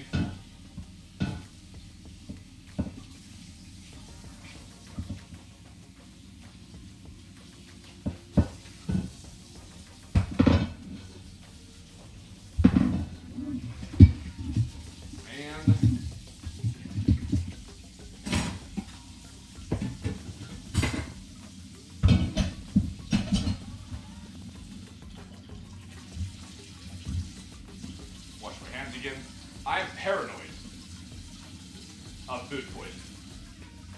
I guess not paranoid. It's 100% your control, but still, I remember what I said about raw chicken. That will give you the worst food poisoning. Raw chicken. Don't do it. So, let's see what we got here. So I have my sauce. I've got my sauce. We have 32 seconds left. I can just cut it right there. Cool. Then, mix this up really quick. That's had time to settle. So now once I've done this, let's see here. Remove the chicken from the oven and brush each piece with 1 to 2 tablespoons of the sauce. Then top each with 1 slice of cheese. So while we're waiting on that, I'll hurry and do this. Tear here. These are pre-cut slices of Colby Jack cheese. I could have got the brick, but yeah, I could have got the brick, but it's like, you know, we'll cut corners tonight. And yes, Ironboard, I have gotten food poisoning before, and it was my own fault. It was my own fault. The food poisoning. My hot pads. The food poisoning came about. Okay, now let's see. Down here. All right. So I guess I'm just gonna stick over here. So there's that. Ooh, not bad. The food poisoning came about because I left a bunch of Chinese food in my car overnight, and it was a mistake. But I was in college, and you don't have a lot of money in college. So what I did was I had a big old bunch of Chinese food in the back of my car, and I was like, okay, no, I didn't refrigerate it. So I ended up going and just, I went about my work. I was working at a grocery store, and it was time for lunch. I was gonna go drive out to go get some food, but then I got into my car and I could smell the Chinese food, and it smelled really good, so I ate it. And the food poisoning I got from that was the worst I've ever had in my entire life. I never ate at that restaurant again. It was great Chinese food, some of the best I've ever had, but I never ate at that restaurant again. Like, I was like, my entire body was seizing. It's like I was like, it's like I was clenching all the way down to the tips of my toes. It was rough, and so it was the sort of thing where I couldn't eat that Chinese food again. But it was like my body was like was tensing up harder than I ever thought possible. It hurt, and ever since then, I have been very meticulous about making sure that I don't get food poisoning, about avoiding that at all costs. And I've been very, really good at it.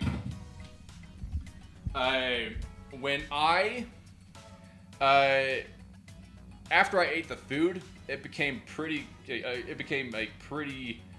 evident. It became evident very quickly that I had made a mistake. Like, the tactical error was something that was just, it was abundantly clear. Hour and a half. Normally it takes like 2 or 3 hours for food poisoning to be able to take a hold like that, but no, this one bucked the timeline. The food poisoning was so aggressive, it was just like, nah, I'm not waiting. And it's like suddenly it's like you feel it. It's like you know. It's like you can tell. It's like you can feel it. Like, there's something in your body where you can't actually like point at it and say, I'm gonna throw up. But there's something in your midbrain. Something just clutching right there on your brainstem that's saying, "Oh yeah, you're gonna puke. You're gonna feel some things." And sure enough, I made it home. And I was able to spend the next several hours in humiliating, shameful agony, all alone, in the privacy of my home. It was great. So. So now what we're going to do, oh hey, I can actually do it over here. That's where the heat pads are at. Move it over here. So now that we have this, now we have four fully cooked, the eggnog, 4 fully cooked chicken breasts.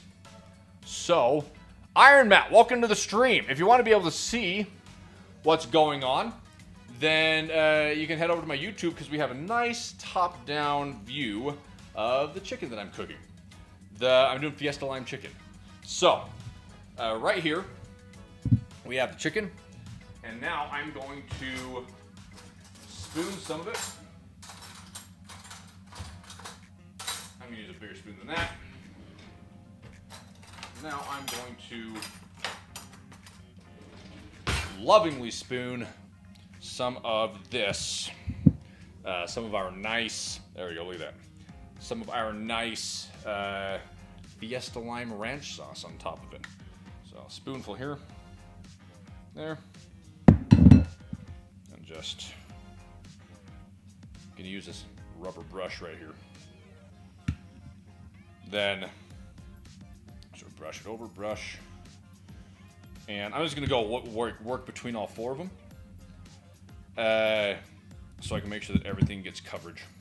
Now, it's not going to taste exactly the way that that I'm sure that it would for other people because I didn't have the appropriate amount of lime juice. I threw caution to the wind on that one. My shopping list did not have it didn't have lime juice on it, and that was my mistake.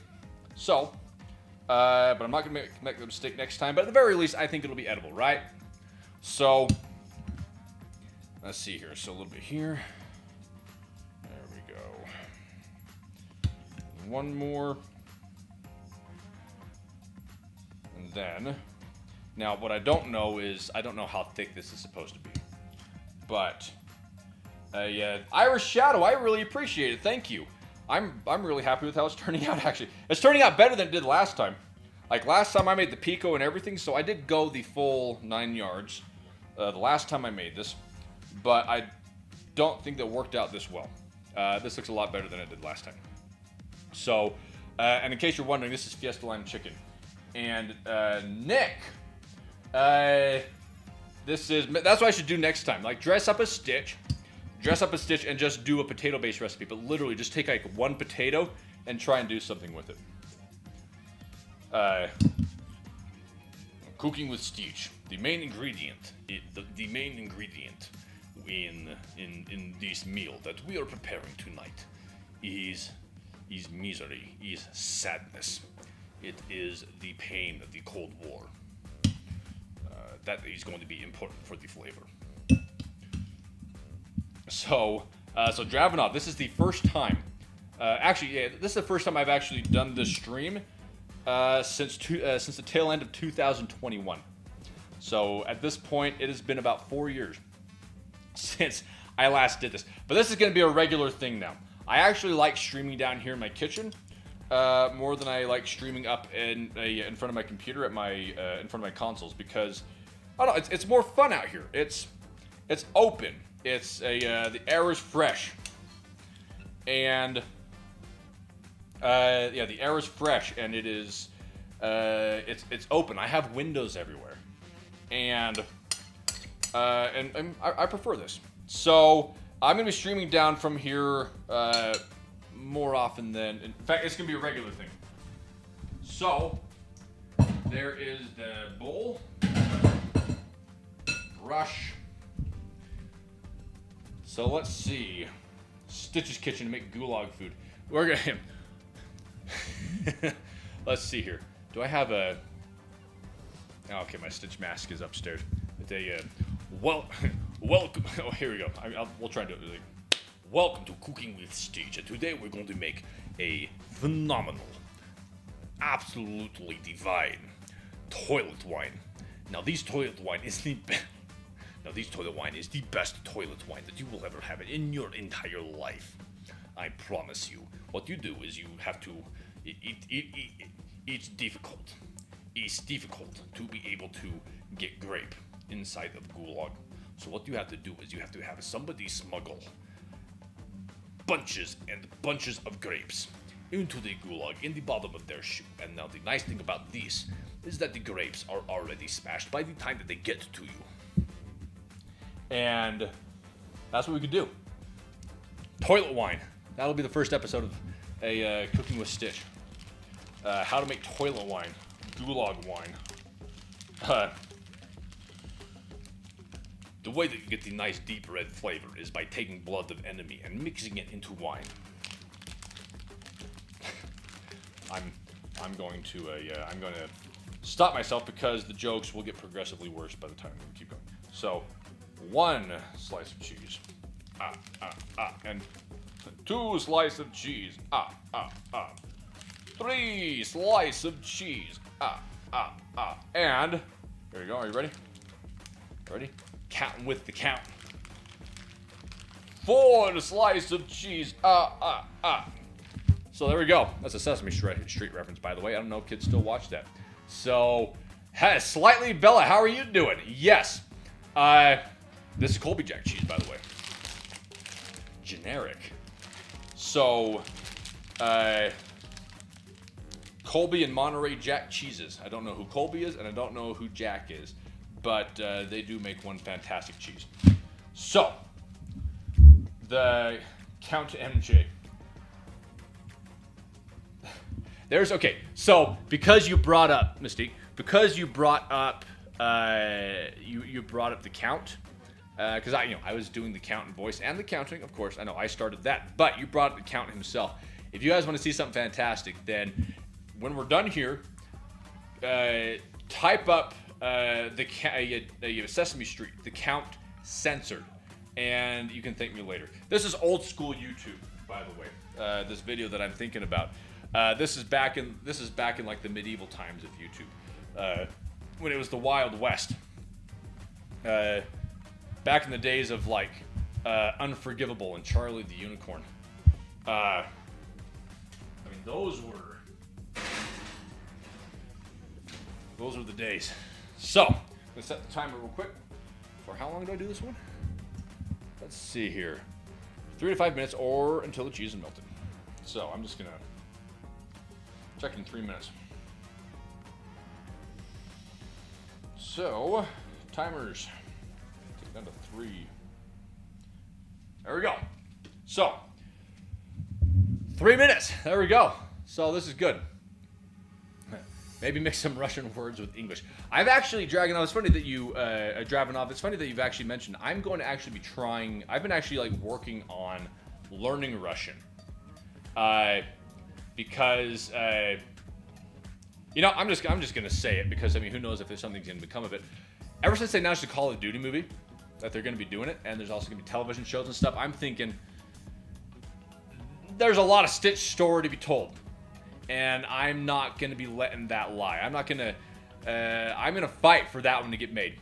I'm pretty sure the powers that be, the people who actually make the decisions, have no idea who I am. But that isn't going to keep me from trying. I think, now everybody's here, so we have, my numbers aren't high tonight, but that's okay. You know, it's quality that matters, not quantity. So, but, you know, between us, my goal, between us, I fully intend to put my all into making a Call of Duty. I think maybe like even just a mini series, just like 4 1-hour episodes that go into greater depth on the story of Stitch and Adler, starting off with Stitch breaking out of the Gulag. Him getting sprung from the Gulag to set the story up there, and then having this really cool dynamic of like who's the real bad guy in the story. It's a really interesting moral dilemma, and Black Ops is known for that. It's the sort of thing where, because if you think about it, you have Stitch, who as a character he had always tried to make the world better. He truly believed in the cause of communism. Because from his perspective, now I disagree with communism, but Stitch doesn't, and like, acting, but it's the sort of thing where you have a character who truly believes that everybody deserves to be able to have a fighting chance, that everybody deserves to be elevated in life, and you know, he's poor, he's disadvantaged, and then he clambers his way to the top, fighting tooth and nail and become the toughest guy in the Gulag, fighting his way to the top of the Gulag, and then escaping after having every possible obstacle thrown at him. He gets his eye taken out simply because he was loyal to his country. He didn't even have anything to do with Weaver. He's just like, Adler's like, tell your friends, this is for Weaver. And Stitch is like, who is Weaver? and then he gets his eye taken out and doesn't get a chance to get an answer to that question. But and then you have Adler, who is like operating in the gray area. He lives in the gray area. He brushes his teeth in the gray area, and the question is, what is goodness? What is evil? Who is the real bad guy? And the dynamic is really interesting because eventually Stitch becomes a bad guy, but you can't help but look at the circumstances that led him to the point where he became the bad guy and think other people bear responsibility for this. Let's see. Oh, cheese is melted.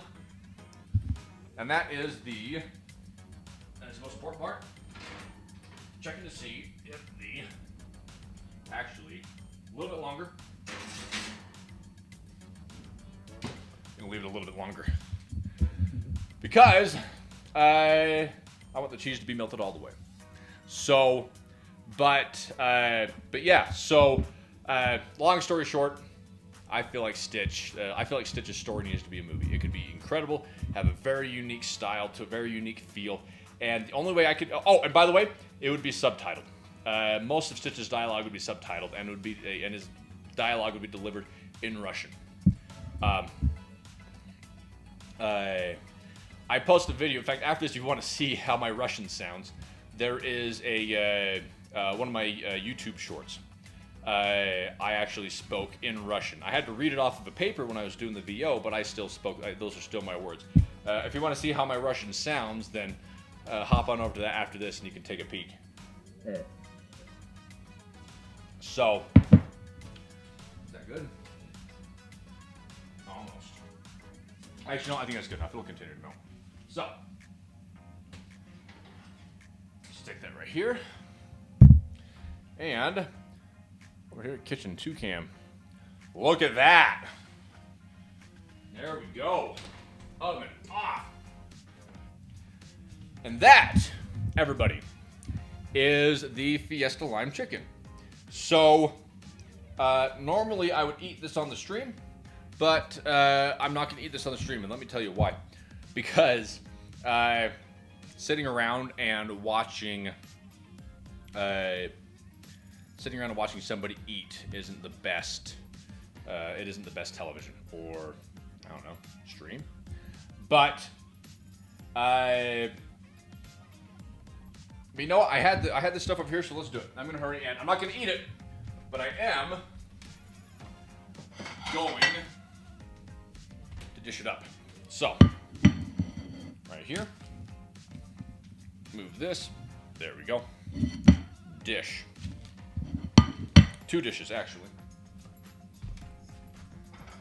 So first, what I'm gonna do, set up my dishes. Then, gonna need a spatula. What's for dessert? Probably some Lindor truffles.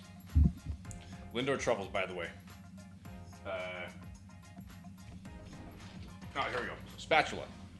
So what I'm gonna do is wait. I about jumped the gun. I about ruined the entire peel. So what I'm gonna do is you want to lay down a bed of tortilla strips. Now you can get plain tortilla strips, just straight yellow, or you can spice it up by getting some multicolored tortilla strips, which taste exactly the same, but these ones have red and purple. So, got tortilla strips. 1. Bed of tortilla strips. 2. Yeah, got some on here. There you go. I have a second bag, by the way.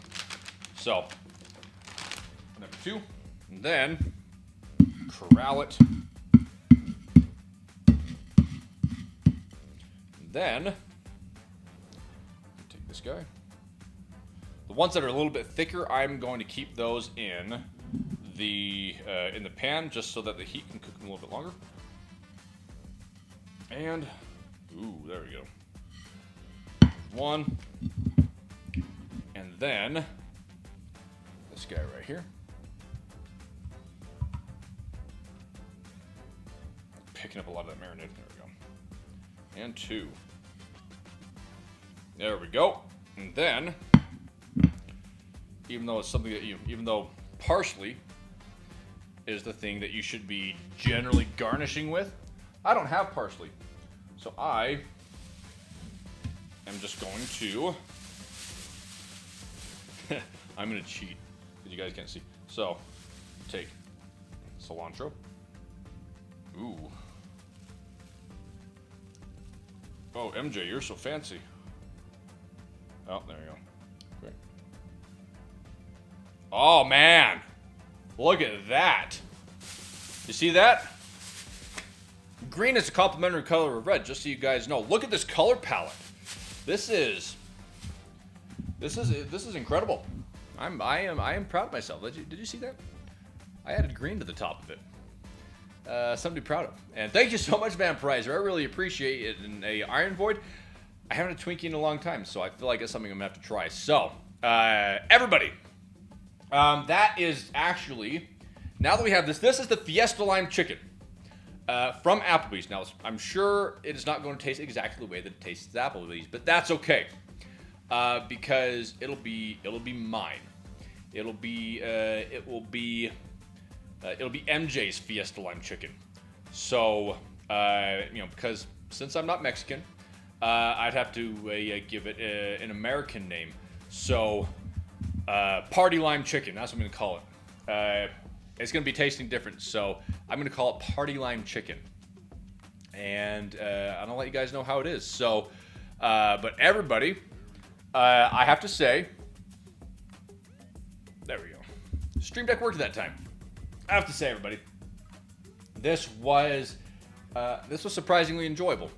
This is the first time I've ever done anything like this in a long time. In fact, 4 years, and I'm going to be doing a lot more of it. Again, to answer Dravanov's question over on Instagram one more time, just so that everybody knows, I'm going to be doing more streams here in my kitchen. I'm going to be doing a variety of things. Kreyzer's Kitchen. I'm going to also be doing working on props, armor, miniatures, things for Spaceman McMahon, stuff like that. So, but yeah, that's going to be doing it for me this time around. And then maybe what I'll do next time is maybe I'll eat it on stream next time. We'll see. Another reason why I don't want to eat it on stream is because I also want to make sure that if I cut into this chicken and it's raw, then I want to make sure that I don't embarrass myself and have to put it back in the oven or throw it on the grill, and then suddenly the entire visual aesthetic is gone. So, Iron Void, I never actually thought about that. So, Iron Void over on Instagram asked me if I'm going to be doing recipes from followers. And you know what? I like that idea. I'll do a few more Kreyzer's Kitchen so I can make sure that I'm actually getting this down. But then, once I do get it down, I think that'd actually be kind of fun. And now that Christmas is coming up, I'm going to start doing some holiday recipes. So, but doing recipes from followers, yeah, I think that'd be a lot of fun. So, if you guys have any recipes that you think I should try, then hit me up in my DMs. Leave it in the comments on this video, I guess you could. Or come over to the Discord. Wiener Schnitzel. Oh man, Iron Void. I feel like Wiener Schnitzel is one of those things that I actually don't like. I've heard of Wiener Schnitzel, but I don't think I know what Wiener Schnitzel is. Is it because it's hard, or like a difficult thing to prepare, or what is it? Because if Wiener Schnitzel is something that's difficult to make, and that's the reason why I wouldn't do it, then it actually makes me want to do it more. Because that's part of the appeal of Kreyzer's Kitchen, is that I am taking dishes that are difficult, or they're otherwise they're not the sorts of dishes that your entry-level cook would be able to handle.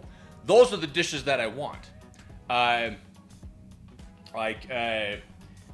It's the sort of thing where I never knew this. When I was younger, I was a teenager, I remember seeing Hell's Kitchen come on the TV, and everybody had to make the beef Wellington, and the beef Wellington looks fantastic.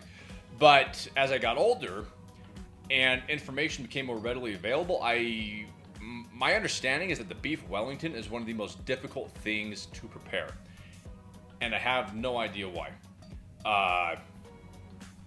But one of these days, I do want to make the beef Wellington, and get Gordon Ramsay in here to yell at me. That would be fantastic. Karelian roast. You know what I'm gonna have to do? And there's a lot of things that I could do. Like on the Star Wars Day, May 4th. What I could do is I could take one like a copycat recipe from one of the Galaxy's Edge Star Wars recipes. So like Ronto roasters, or I actually only know Ronto roasters, but you get the point. Blue milk would be really easy to make. So, but Wiener Schnitzel, I like the idea of Wiener Schnitzel, but I think that'd be a lot of fun, Iron Void. So yeah, you know what? Answer your question more directly. Yes, I will be doing. I will once I get better at all this. I will be doing recipes from followers and stuff. I think it'd be a lot of fun. So, but everybody, that does it for me. Thank you guys so much. I really appreciate it. And then I will let you know how this stuff turns out, because it looks nice. Visually, it is aesthetically pleasing, and my hope is that it tastes as good as it looks.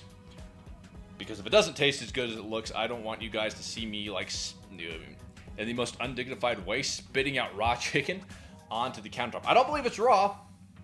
The thickness is there. The temperature was there. Everything was there with the exception of the lime juice. So we'll see. But Iron Void, thank you so much. Vampirizer and whoever else is still in the Instagram stream. And everybody over here on YouTube, Mystique, Kiryu, and anybody else who hasn't been in the chat. Maybe Irish Shadow, Nick, whoever's left, thank you guys so much. I seriously appreciate it. And today is Monday. I don't have my watch. I lost my Apple Watch. Today is Monday. So I will be streaming again tomorrow. I'll let you guys know what the stream is going to be. And I will be putting it on the Discord beginning of the day once I decide. And then, because I'm not doing Kreyzer's Kitchen, I will be starting at 3 p.m. Mountain Standard Time. Because I will be starting at 3 p.m. Mountain Standard Time because I am not. My dinner is not. The stream isn't going to be my dinner as well. So I don't have to worry about having dinner that early in the day. It might just be a video game stream. We'll see. So thank you so much. Dravenov, Iron Void, Vampirizer, Mystique, Nick, Kiryu, whoever's left. You guys are fantastic. Thank you so much, and I will see all of you tomorrow at 3 p.m. Mountain Standard Time. Have a great night, everybody.